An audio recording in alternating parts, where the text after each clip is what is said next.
दोस्तों स्वागत है आपका पीआर पब्लिकेशन में। दोस्तों हम उत्तराखंड जी के सीरीज़ शुरू करने जा रहे हैं पीआर पब्लिकेशन में, जो विस्तारपूर्वक आपको इसमें सारी वीडियो मिलती रहेंगी। आशा करता हूँ आपको ये वीडियो पसंद आए। तो दोस्तों उत्तराखंड में हम उत्तराखंड की पॉलिटी से इसकी शुरुआत कर रहे हैं। उसके बाद इसमें हिस्ट्री, इसकी ज्योग्राफी, इन्वायरमेंट, इन सभी चैप्टरों को क्लियर करते हुए आगे बढ़ेंगे। तो दोस्तों पहला चैप्टर है हमारा पॉलिटी से उत्तराखंड की प्रशासनिक व्यवस्था। तो दोस्तों उत्तराखंड की प्रशासनिक व्यवस्था क्या होती है? तो किसी भी व्यवस्था को चलाने के लिए एक कानून या संविधान की आवश्यकता होती है, और यह कानून तथा विधान बनाने के लिए केंद्रीय व्यवस्था का होना अनिवार्य होता है। तो कहने का मतलब क्या है दोस्तों? किसी भी व्यवस्था को चलाने के लिए हमें किसकी आवश्यकता होती है? कानून की आवश्यकता होती है। दोस्तों कानून की आवश्यकता इसलिए होती है ताकि वह अभी सभी जो वहाँ का जो कार्य है वो डिसिप्लिन के साथ चले, इसलिए हमें कानून की आवश्यकता होती है। यह कानून कौन निर्धारित करता है? तो दोस्तों उस व्यवस्था का जो हेड होगा वही इस कानून को निर्धारित करता है। सपोज केंद्रीय व्यवस्था कैसे बनाई जाती है? तो अगर हम बात करें कि उत्तराखंड में सरकार की, अभी उत्तराखंड में किसी सरकार है, बीजेपी की सरकार है, तो सारा उत्तरदायित्व किसका है? बीजेपी का है कि वो हमारे लिए क्या करेगी? केंद्रीय व्यवस्था का कार्य करेगी। जो भी नियम कानून होंगी, योजनाएं होंगी, उनके द्वारा ही पारित की जाएंगी। ठीक है दोस्तों, और वही हमारे लिए क्या बनाएंगे? नियम कानून बनाएंगे। सपोज लॉकडाउन के लिए राज्यों के लिए नियम बनाने का अधिकार किसके पास था? एक तो केंद्र के पास था, उसके बाद किसके पास आया? राज्यों के पास। तो राज्यों ने अपनी सुविधा अनुसार जिस तरह से कानून बनाने की सोची, उन्होंने उस हिसाब से नियम कानून बना के दिए। और ये नियम कानून तय करने वाले कौन थे? तो हमारी कौन सी दोस्तों? राज्य सरकार ने अपने हिसाब से नियम कानून तय किए।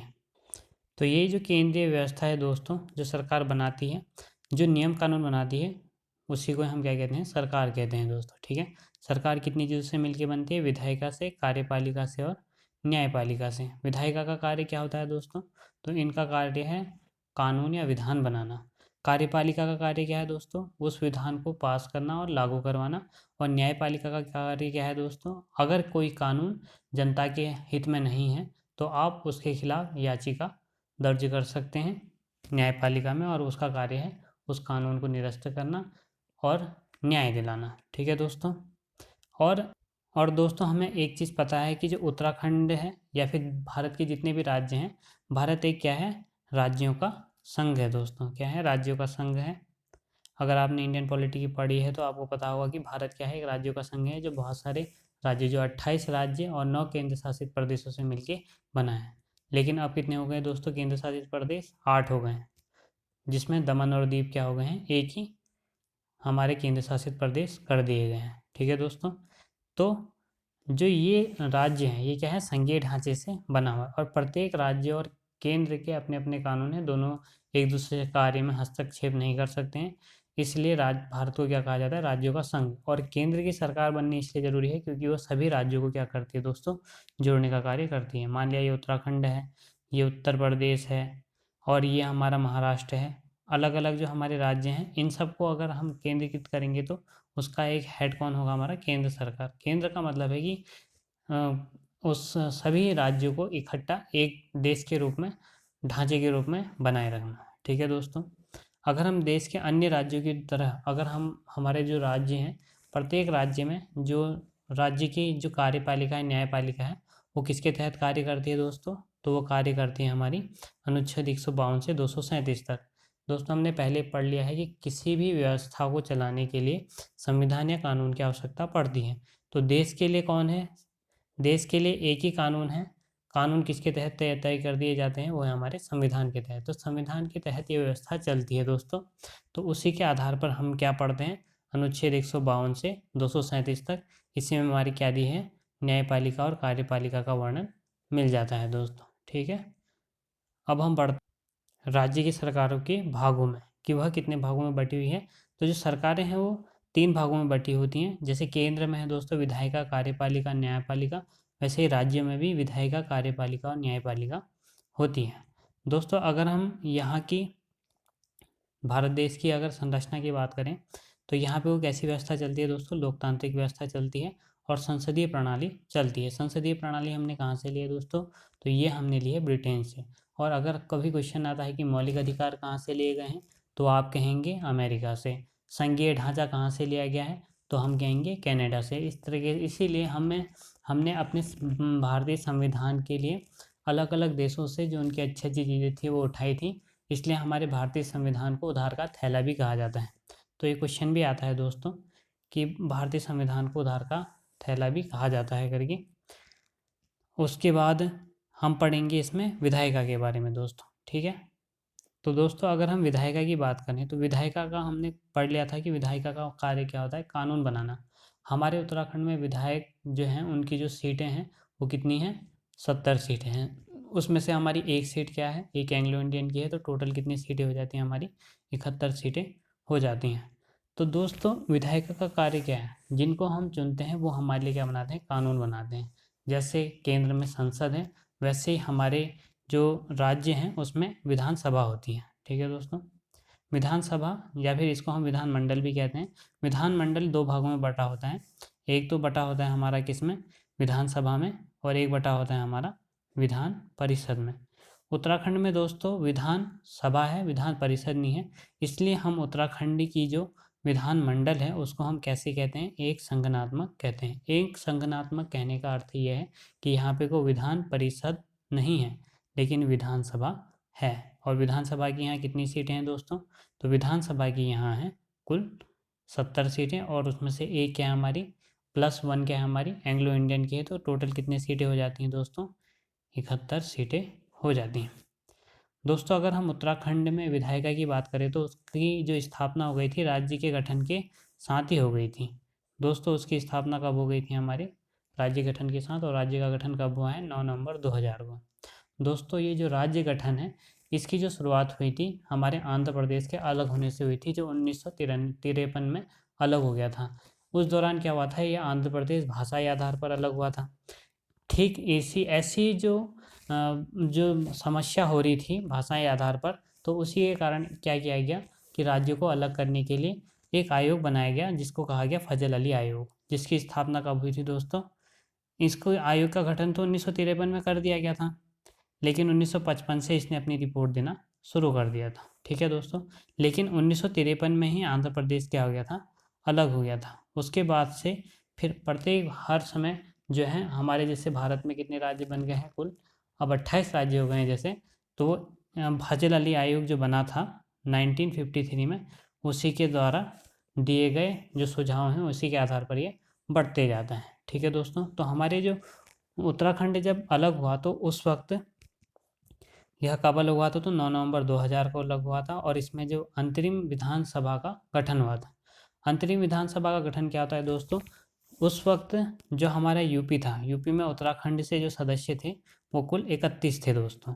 लेकिन 31, तो जिस वक्त उत्तराखंड अलग हुआ तो उत्तराखंड के लिए यही 31 जो विधायक थे, जिसमें से जो 22 थे वो तो हमारे एमएलए थे, ठीक है दोस्तों। और जो बचे हुए 9 सदस्य थे वो क्या थे हमारे एमएलसी। एमएलसी का मतलब है मेंबर ऑफ लेजिस्लेटिव काउंसिल, मतलब कि विधान परिषद के सदस्य थे, ठीक है। और जो 22 थे वो विधानसभा के सदस्य थे दोस्तों। तो उसके बाद क्या हुआ कि जब ये राज्य का गठन हुआ तो उस दौरान क्या हुआ कि 31 में से जो एक सदस्य था उसका कार्यकाल क्या हो गया था, समाप्त हो गया था। तो इसलिए राज्य गठन के समय कितने सदस्य हुए हमारे, राज्य गठन के समय हमारे 30 सदस्य बने जो अंतरिम सरकार के रूप में बने। लेकिन दोस्तों उस वक्त तो 30 ही सदस्य थे, लेकिन बाद में 70 सीटें कैसे हो गई, तो उसके लिए दोस्तों क्या किया गया, 5 नवंबर 2001 को क्या किया गया दोस्तों, उत्तराखंड का पहला परिसीमन किया गया, जिसके आधार पर उत्तराखंड की वहाँ की जनसंख्या के आधार पर वहाँ सीटों की संख्या कितनी कर दी गई, 70, और +1 किसके लिए, एंग्लो इंडियन के लिए कर दिया गया। तो टोटल सीटों की संख्या कितनी हो जाती है दोस्तों, 71 सीटें हो जाती हैं। तो किसके द्वारा हुआ, परिसीमन के द्वारा। और परिसीमन का अर्थ क्या है दोस्तों, उस राज्य में जिलों के आधार पर, मतलब राज्य में जो जिले हैं उनमें जनसंख्या के आधार पर वहाँ सीटों का आवंटन कर देना। अगर हम विधायिका में देखें दोस्तों तो विधायिका में हरिद्वार जो है, हरिद्वार में कितनी सीटें हैं कुल, 11 सीटें हैं।